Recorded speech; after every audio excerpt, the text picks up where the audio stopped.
Have you ever wondered where the tales of the cheeky leprechauns originated from? These diminutive supernatural beings, often known as solitary fairies, have roots deeply embedded in Irish folklore.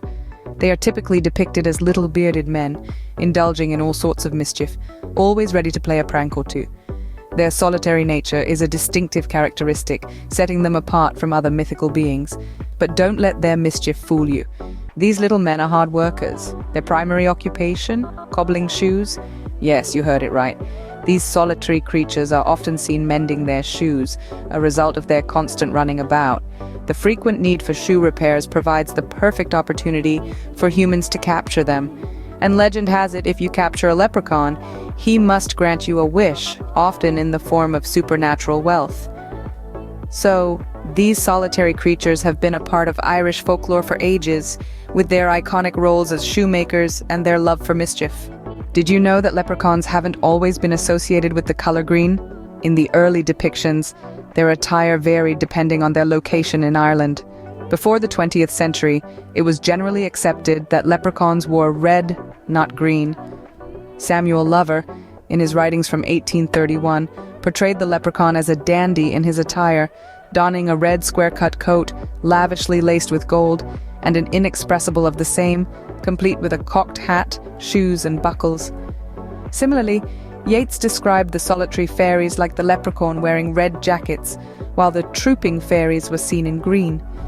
Yeats's leprechaun wore a jacket with 7 rows of buttons, with 7 buttons to each row.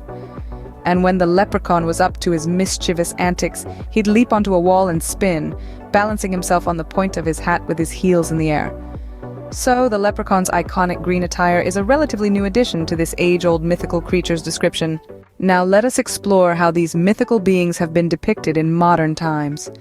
The leprechaun, once a solitary shoemaker with a penchant for mischief, has now transcended the boundaries of Irish folklore and found its way into the global pop culture. Our tiny friend has taken on a myriad of roles, from acting as mascots for sports teams to gracing breakfast tables as cereal box icons. The University of Notre Dame's Fighting Irish sports teams, for instance, rally behind their official mascot, a spirited leprechaun, while many start their day with a bowl of Lucky Charms, thanks to Lucky, the cereal's leprechaun mascot. The leprechaun's influence doesn't stop there. It has also made its mark in the world of cinema. The 1993 horror slasher film Leprechaun features a killer leprechaun, a chilling departure from the creature's traditional mischievous nature.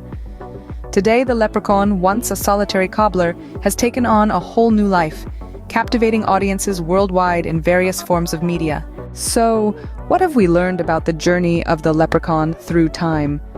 Well, originating as enigmatic figures in Irish folklore, these diminutive supernatural beings were known primarily as solitary cobblers, partaking in mischief and wielding a pot of gold.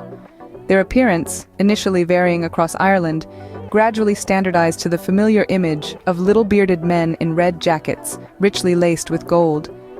Yet, the 20th century saw a color shift in their attire from red to green, aligning with wider perceptions of Ireland, the Emerald Isle. In more recent times, leprechauns have made their way into mainstream media, adorning cereal boxes, cheering on sports teams, and even starring in horror films. Their mischievous nature and distinctive appearance have made them enduring symbols of Irish culture, transcending borders and generations.